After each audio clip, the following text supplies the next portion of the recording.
रिहन दैमारी आरो सरन बर'आ बिजाथिलाइ गथायबाय।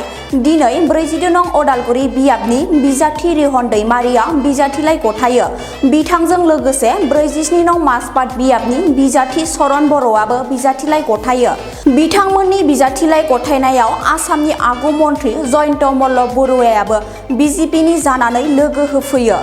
बिथांमोननि नमिनेशन गथायनायाव रोजा रोजा मददगिरिफ्रा बाहागो लाफैयो। दिनै बिपिएफ राजनिति हान्जानि आफादगिरि आरो आथिखालाव बिटिसिनि चिफ हाग्रामा महिलारि बिथांनिसिम रोजा रोजा आं साबायखरखौ बावहरग्रोबाय।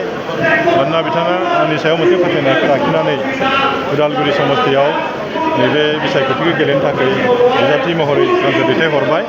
बेखायनो बिथांनिसिम आं साबायखर बावहरग्रोदों। बिथाङा जेरैहाय जोंनि सायाव फोथायना लाखिनानै बिजाथि महर होदों आरो बेखौ जोंबो निस्सय लाखिनो हागोन। आरो आंहा मोनसे फोथायनाय दं, मानो होनब्ला 2001 मायथाइनिफ्रायनो फ्राय 22 बोसोर आं रायजो राजाजों लोगोसे थाबोदों। राजानि बिफद आफद समाव दुखुनि समाव जेब्लायबो बिथांमोनजों आं गसंथाबोदों। आरो बेखायनो रायजो राजानि सायाव आंहाबो फोथायनाय दं, रायजो राजायाबो आंनि सायाव फोथायनाय दं। गतिके नैबे बिसायख'थियावहाय आङो गोबां भोटाव देरहागोन होननानै आं आसा खालामदों।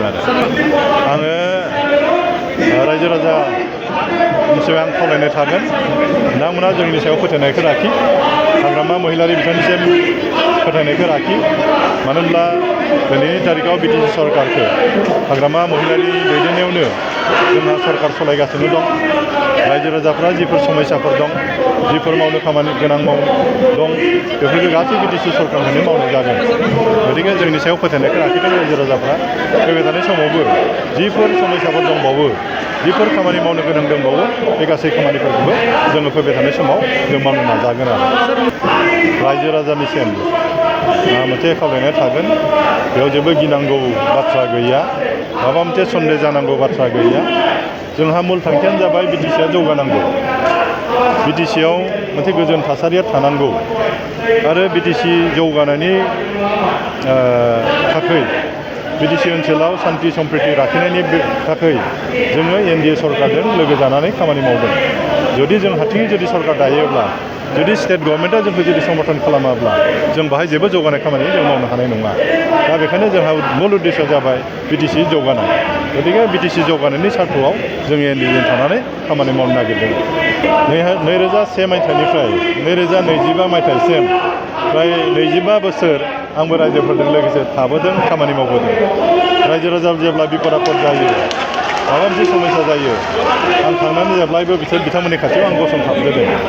राजनिति आरो जातीय संगठन बे मोननै आफादा बेलेग बेलेग। जातीय संगठन सालायनाया एसे आलादा, रायजोजों थानानै खामानि मावनाया एसे आलादा। गतिके दिपेन बर' बिथाङा दिनै राजनितियाव फैबाय, आंहा बुंनांगौ जेबो गैया। बेनो बिथाङा राजनितियाव बिराद गोदान। गतिके रायजो राजाफ्रा सासे अभिज्ञता गोनां मानसिखौ नागिरो, जाय बेक्तिया 25 बोसोर रायजोनि थाखाय खामानि मावबोदों, बिनि सायाव निस्सय बिसासा थागोन आरो।